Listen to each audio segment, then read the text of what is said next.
Assalamualaikum warahmatullahi wabarakatuh. Salam sejahtera bagi kita semua dan Om Swastiastu. Bertemu lagi dengan saya Rijal Yusuf Setiawan.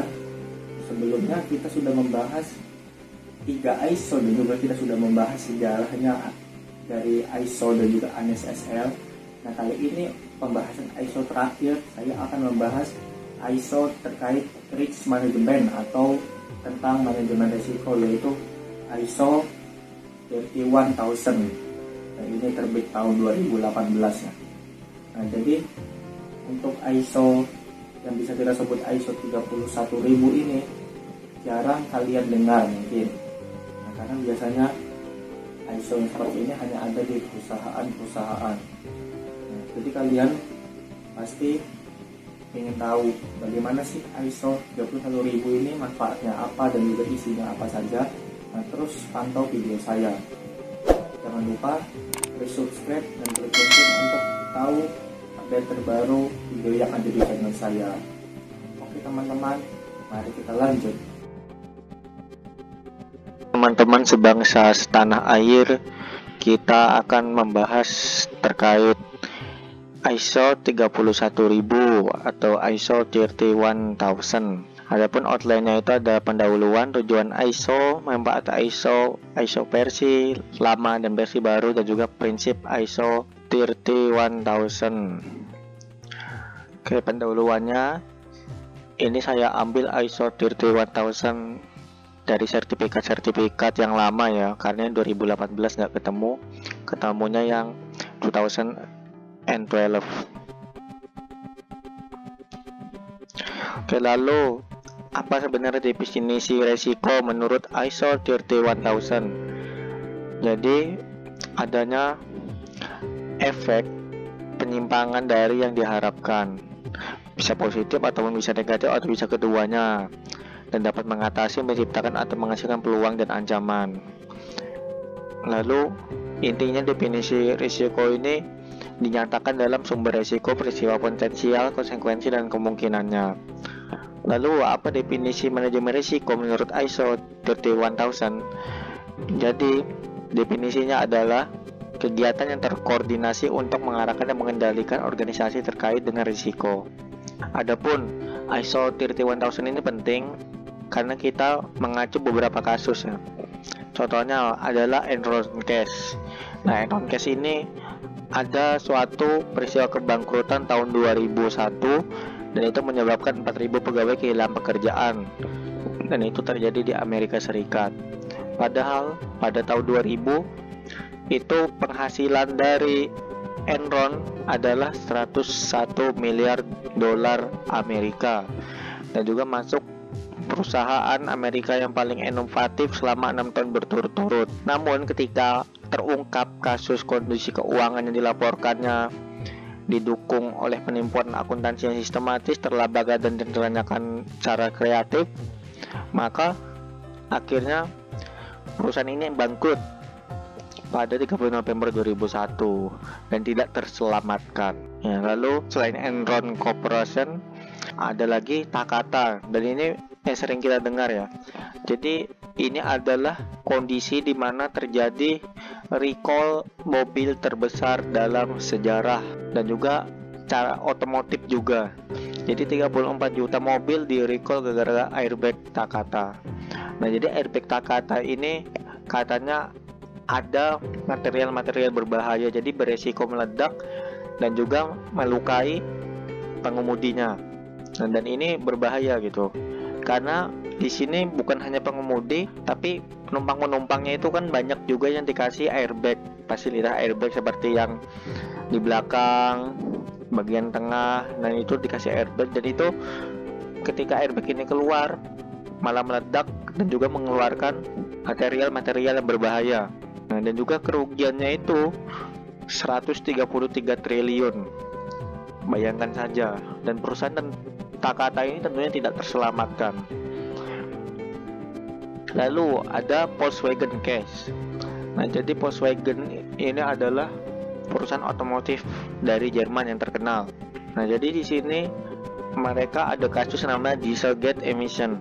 Jadi mereka menggunakan suatu komponen yang bisa disebut sebagai cheat di situ. Jadi untuk pengukuran emisi yang diukur itu bukan emisi yang sebenarnya. Nah, jadi di sini ada penipuan, dan ternyata kandungan nitrogen oksida yang ada di mobil Volkswagen itu 8 kali lebih beremisi dibandingkan hasil dari uji emisinya.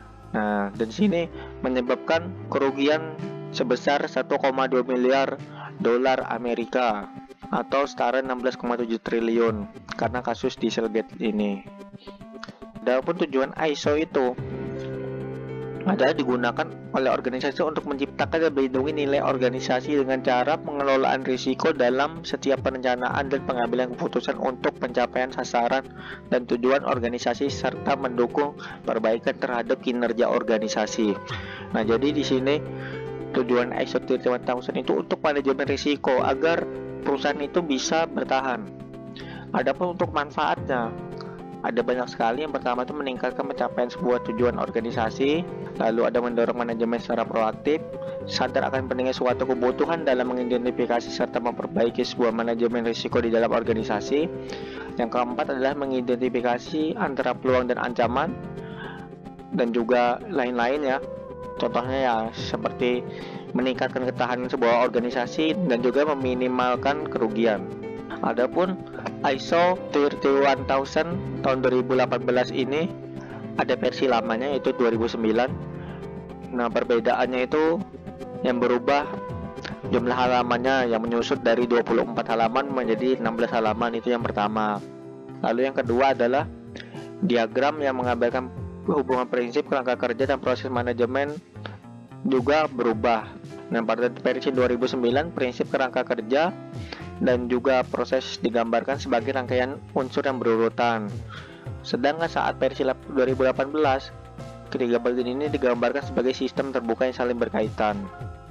Dan juga yang ketiga, prinsip manajemen risiko berubah dari 11 prinsip pada 2019 menjadi 1 tujuan dan 8 prinsip pada tahun 2018. Lalu yang keempat adalah kerangka manajemen risiko berubah dari 5 komponen menjadi 6 komponen. Lalu yang kelima adalah proses manajemen risiko relatif tidak berubah. Nah, namun proses pencatatan dan pelaporan dicantumkan secara eksplisit di dalam diagram, setelah sebelumnya hanya ada pada bagian teks pada versi 2009. Lalu yang terakhir, ISO 31000 2018 menekankan tujuan manajemen risiko, yaitu menciptakan dan melindungi nilai.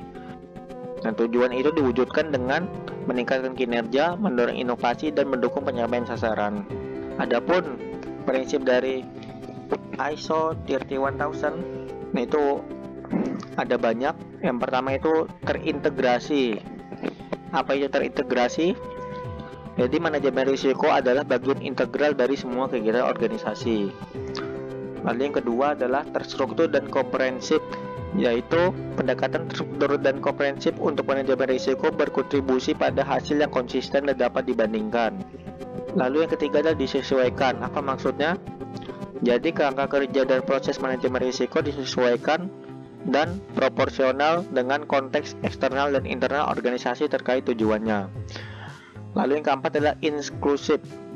Nah, jadi inklusif ini maksudnya adalah keterlibatan pemangku kepentingan yang tepat dan tepat waktu memungkinkan pengetahuan, pandangan, dan persepsi mereka dipertimbangkan. Nah, jadi ini menghasilkan peningkatan kesadaran dan manajemen risiko informasi. Lalu yang kelima adalah dinamis. Maksud dari dinamis ini adalah ya risiko itu pasti dapat muncul, berubah, atau menghilang ketika konteks eksternal dan internal organisasi berubah.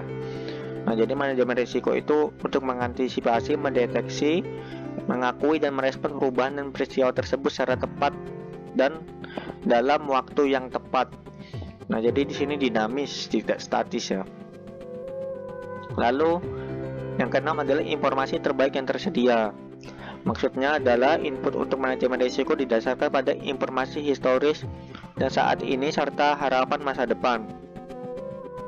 Manajemen risiko secara eksplisit memperhitungkan segala batasan dan ketidakpastian yang terikat dengan informasi dan harapan tersebut. Lalu yang ketujuh adalah faktor manusia dan budaya. yaitu perilaku dan budaya manusia secara signifikan mempengaruhi semua aspek manajemen risiko di setiap tingkatan dan tahapan. Lalu yang terakhir adalah peningkatan berkelanjutan. Nah, jadi manajemen risiko itu harus terus ditingkatkan melalui pembelajaran dan pengalaman. Oke teman-teman, itu saja yang dapat saya sampaikan. Kurang lebih mohon maaf. Assalamualaikum warahmatullahi wabarakatuh. See you in the next video.